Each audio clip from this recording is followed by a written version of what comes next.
Hello अस्सलाम वालेकुम। Welcome to Ilyas प्रोएट चैनल।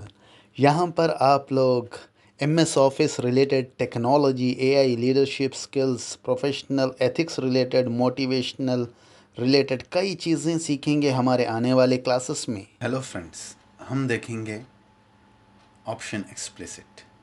ऑप्शन एक्सप्लिसिट क्या है?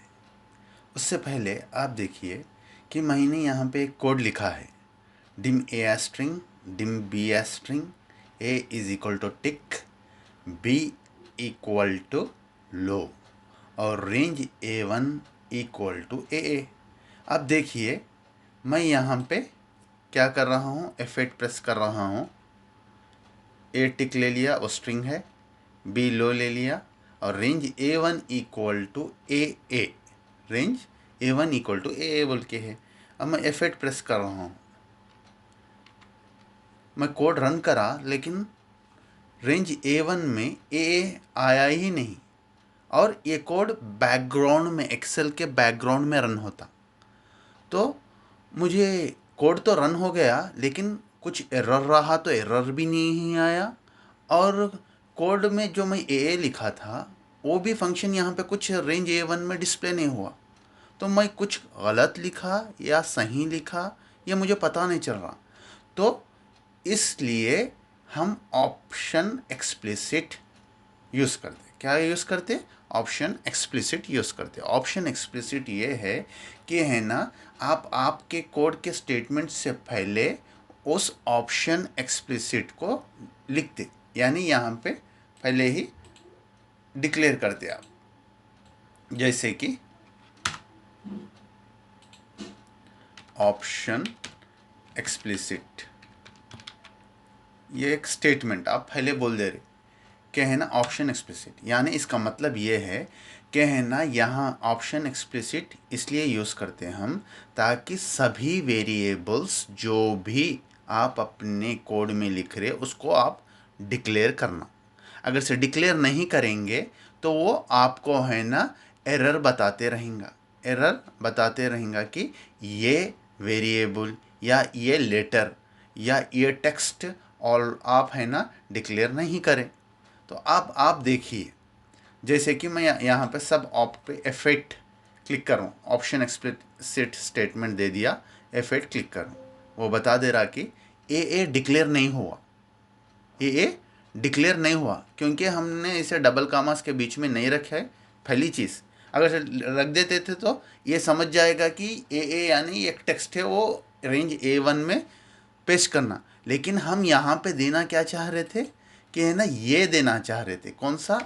ये जो ए है, ए इक्वल टू टिक, वो यहाँ पे रेंज A1 में डिस्प्ले होना है, तो वो हम डिक्लेयर करना है। तो हम क्या करेंगे, तो सीधा वो डायरेक्ट वहीं पे जहाँ पे हमारे को एरर है, वेरिएबल डिक्लेयर नहीं हुआ, वहाँ पे ले लेके चले जाएगा। तो हम रियलाइज़ करते कि अरे मैं है ना यहाँ पे वेरिएबल रॉन्ग लिखा, तो मैं वेरिएबल रॉन्ग लिखा तो क्या है, ए नहीं था, ए है बोल के। अब आप F8 प्रेस कीजिए, F8 range A1 equal two tick, आप देख लीजिए इसमें टिक आ गया, आ गया ना। तो ये है ऑप्शन एक्सप्लिसिट, इस तरह यूज़ करते। और ये एक ही लिए जैसे कि यहाँ पे मैं रॉन्ग ए लिखा था, रॉन्ग था, तो उस एक चीज़ के लिए ही नहीं, दूसरा अगर से मैं वेरिएबल डिक्लेयर भी नहीं करा उसके लिए भी वो क्या बोलते एरर हाईलाइट करेगा। जैसे कि मैं यहाँ पे डिम बी को है ना, आप देखिए डिम बी को है ना डिलीट कर दे रहा हूँ मैं, डायमेंशन डिक्लेयर करना कर दे रहा हूँ, फिर मैं F8 ऑप्ट के पास जाके कर रहा हूँ, तो वो सीधा बोल दे रहा, क्या बोल रहा कि है ना, बी वेरिएबल को आप डिक्लेयर नहीं करें और आप बी वेरिएबल लिखे, यानी वेरिएबल नॉट डिफाइंड बोल के कंपाइल एरर आ रहा, वेरिएबल नॉट डिफाइंड बोल के बी वेरिएबल नहीं करें। तो इससे हमें ये पता चलता कि है ना, ऑप्शन एक्सप्लिसिट जब भी लिख रहे हैं हम स्टेटमेंट, तो हर वेरिएबल को हम डिक्लेयर करना, ये बहुत यूज़फुल है। जब आप लॉन्ग कोड लिखते हैं ना, लॉन्ग कोड, उसमें है ना क्या है ना, एवरीथिंग को आप अगर से डिफाइन करके डिक्लेयर करके लिख देंगे तो आपको है ना एरर के चांसेस आपके कोड में बहुत कम रहेंगे। जैसे कि अब सपोज मैं यहाँ पे और एक लिख के आपको बताऊँगा। अब हम क्या करे थे, बी को नहीं डिक्लेयर करे थे, तो वो बी का बता रहा था ना, हम डिम बी एज स्ट्रिंग लिखें, अब वो एरर निकाल देगा। हुआ ना रन? अब अगर से आप यहाँ पे बी भी लिख दिए तो देख लीजिए F8 लो आ गया। तो मैं और एक बोल रहा था ना कि है ना, सपोज हम यहाँ पे ATE लिखा, मैं ATE लिखा, लेकिन मैं यहाँ पे क्या दे रहा हूँ, ये दे रहा हूँ। अब आप देखिए F8 वो बोल रहा है कि ATE डिक्लेयर नहीं हुआ।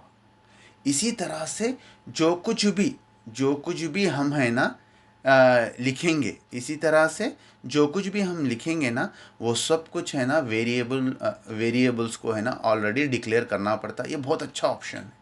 जैसा कि मैं यहाँ पे BT लिख दिए बाद F8 में जब प्रेस कर रहा हूँ वो पूछ रहा है BT, रॉन्ग नेम भी रहा तो वो क्या करेगा, रॉन्ग हम रॉन्ग नेम भी दिए, range A1 is equal to BT बोल के दे दिए, क्योंकि हम B डिक्लेयर कर रहे T नहीं, तो हमें पता चल जाएगा कि यहाँ पे हम कुछ गलत करें तो हम मुझे B देना था BT नहीं। अगर से आप ये ऑप्शन एक्सप्लिसिट निकाल दीजिए, अब आप देखिए F8 तो क्या होगा, कोड रन हुआ पर आपको एरर नहीं बताया। आप वरी होंगे कि है ना कोड तो मेरा रन हुआ लेकिन कुछ एग्जीक्यूट ही नहीं हुआ, यहाँ पे रिजल्ट ही नहीं आया, पर कोड तो पूरा रन हुआ और एरर भी नहीं आया। तो इसलिए हम क्या करते, मोस्ट ऑफ द केसेस में ऑप्शन एक्सप्लिसिट को डिक्लेयर करते। अगर से हमेशा आपको ऑप्शन एक्सप्लिसिट होना है, हमेशा आपको हर कोड में ऑप्शन एक्सप्लिसिट होना है, तो आप क्या करेंगे, टूल ऑप्शंस में जाएंगे और रिक्वायर वेरिएबल डिक्लेरेशन बोलकर आप है ना उसको चेक करेंगे और ओके करेंगे।